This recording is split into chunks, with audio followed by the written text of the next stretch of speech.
Alors, quelques derniers détails pour conclure un peu cette UAA sur euh, l'analogie entre le travail et le moment de force et la différence aussi. Et puis, rapidement, le principe des palans, donc des systèmes de poulies, quand il y a une poulie mobile, le principe du plan incliné et quelques exercices résolus donc, que je vous invite à faire enfin, je vous expliquerai. Euh, donc très rapidement, donc A, travail et moment d'une force. B, euh, les palans et le plan incliné. Et en C, des exercices résolus. Alors, premièrement, vous voyez que le travail, donc, dans le formulaire, il s'écrit F fois D. Maintenant, vous savez ce que représentent ces symboles. C'est à quelle grandeur physique ils font référence. Et on a vu que le moment d'une force, c'était F fois B. Vous savez aussi pourquoi on écrit petit b, que représente le B ici. Et donc on a vu que ces deux grandeurs avaient les mêmes unités, parce qu'une force, c'est en newton, et une distance ou un bras de levier, c'est en mètres. Et donc les unités d'aussi bien le travail que d'un moment de force, ce sont des newtons fois des mètres. Mais en réalité, ça, c'est, disons, une version, on va dire, scalaire, simplifiée, ou entre guillemets idéale, mathématiquement, disons, euh, des, de, de ces deux grandeurs, donc, qui sont le travail et les moments. Euh, En réalité, donc on voit que le travail, ça n'a pas ce n'est pas un vecteur, c'est le produit. Les forces, c'est un vecteur. On a vu que le déplacement, il avait une direction, c'était un vecteur. Pourtant, le travail, ce n'est pas un vecteur, c'est juste un nombre qui a des unités, joule ou newton mètre, mais qui n'a pas de direction. Le travail, ça n'a pas de direction. Et un moment de force, ben, c'est aussi le produit d'une force qui est un vecteur, fois un bras de levier qui a une direction aussi. On a vu que c'était le vecteur qui, par convention, par définition, allait d'un point de référence qu'on choisit comme être le point de pivot ou l'axe de rotation vers le point d'application de la force en question. Euh, et donc c'est un vecteur aussi.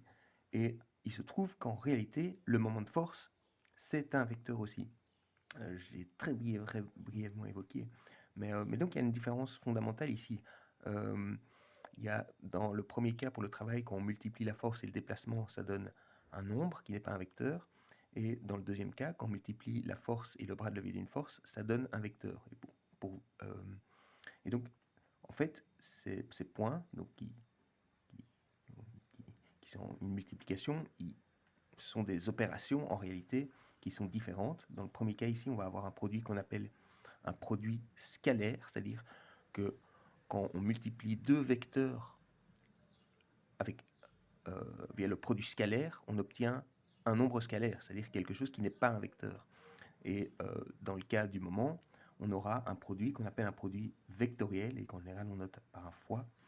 Et dans ce cas-là, quand on multiplie un vecteur par un autre, on obtient aussi un vecteur. Et donc, rapidement, une force, un travail, on avait vu que c'était euh, une force euh, qui, en toute généralité, voilà, a une certaine direction dans un repère ici, en un système en deux dimensions. Et cette force, elle travaille si son point d'application se déplace d'une certaine distance d. Euh, donc le vecteur d, je vais le représenter, le symboliser donc ici avec une petite flèche, et on a la force aussi ici. Et en fait, ben, il y a uniquement la composante parallèle de la force qui va contribuer au travail. Donc, je vous avais montré l'exemple avec une voiture. Il y a une partie de l'effort vertical, dans le cas où on soulève une voiture, qui est perdue, qui ne sert pas au travail qu'on veut réaliser, c'est-à-dire, par exemple, avec le super-héros, à arrêter la voiture, ou bien à tirer la voiture avec une corde. Donc, en réalité, quand on écrit que le travail, c'est la force fois le déplacement, c'est sous-entendu que la force est parallèle au déplacement. Et dans ce cas-là, la composante parallèle de la force, elle vaut la force. Dans le cas plus général, on va écrire qu'en fait, le travail, c'est le produit scalaire de la force avec le déplacement. Et le produit scalaire de la force avec le déplacement, ben, ça donne la valeur de la force. En fait, c'est donc la composante parallèle de la force avec la longueur du déplacement. Et cette composante parallèle, en fait, c'est la projection de la force sur le déplacement. C'est-à-dire que c'est donc la valeur de la force fois le cosinus de l'angle ici, qui est l'angle entre le vecteur déplacement et la direction de la force, fois le cosinus de l'angle, et donc fois la valeur du déplacement. Donc en fait, on peut juste mathématiquement voir que ça peut aussi s'écrire F fois D fois cos θ. C'est-à-dire que c'est tout aussi équivalent à la projection du vecteur déplacement sur la direction de la force. Et donc on a un cosinus ici qui signifie qu'il y a uniquement la composante dans la direction du déplacement qui va contribuer au travail. Tandis que pour un moment de force, on a, imaginons, donc, si on retrouve si on prend uniquement un des deux moments, d'ailleurs pour l'exemple avec le bic, quand j'avais appliqué le couple de force, j'avais dit que j'appliquais un moment, mais non, donc j'applique deux moments, j'applique le moment de la première force du couple et un deuxième moment de la deuxième force du couple.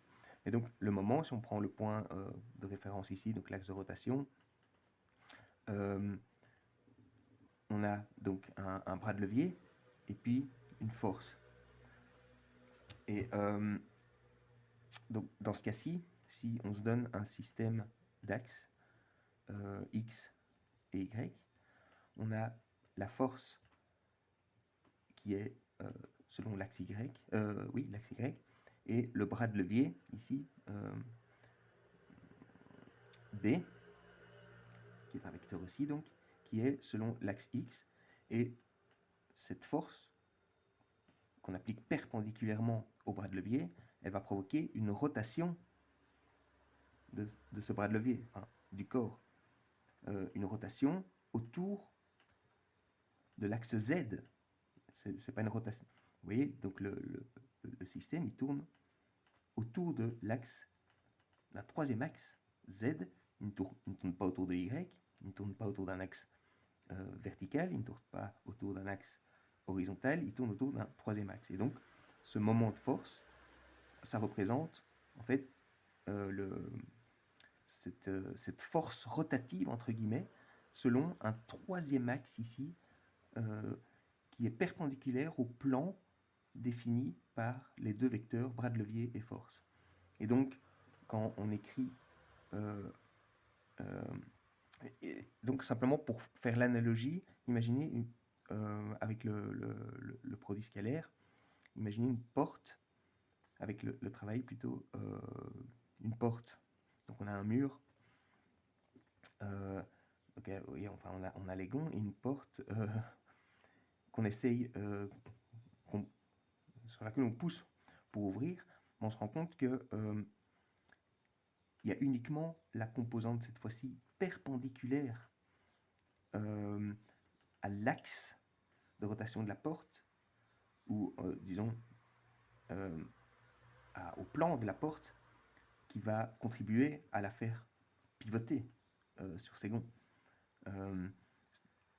Donc on voit bien que si on applique, je vais reschématiser ici, donc si on applique une force, par exemple comme ça, sur la porte, on peut décomposer cette force ici, la considérer comme être la résultante d'une force ici qui est parallèle à la porte et d'une force qui est perpendiculaire à la porte.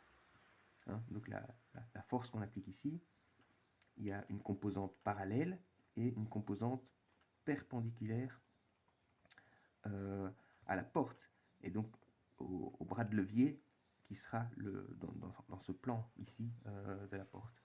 Et donc, à l'inverse du produit scalaire où pour le travail il y a uniquement la composante parallèle de la force au déplacement qui va travailler, ici, pour un moment, il y a uniquement la composante perpendiculaire au bras de levier qui va contribuer à faire tourner.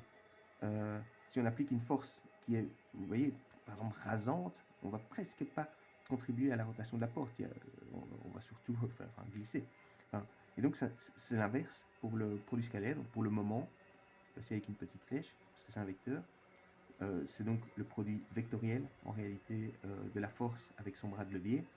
Et de manière scalaire, on écrit le produit, que c'est la composante perpendiculaire de la force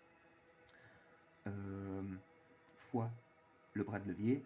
Et cette composante perpendiculaire, on voit que s'il y a un angle, par exemple, si la force ici, initiale, elle fait...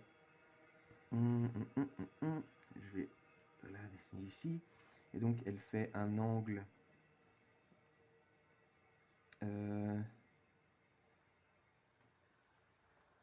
ici. Donc, on a, hop, la force qui fait le bras de levier et la force qui fait un angle θ avec le bras de levier. On aura que la composante perpendiculaire de la force, ce sera la force fois le sinus de θ fois le bras de levier. Voilà, donc c'est le sinus au lieu du cosinus, c'est la composante perpendiculaire au bras de levier.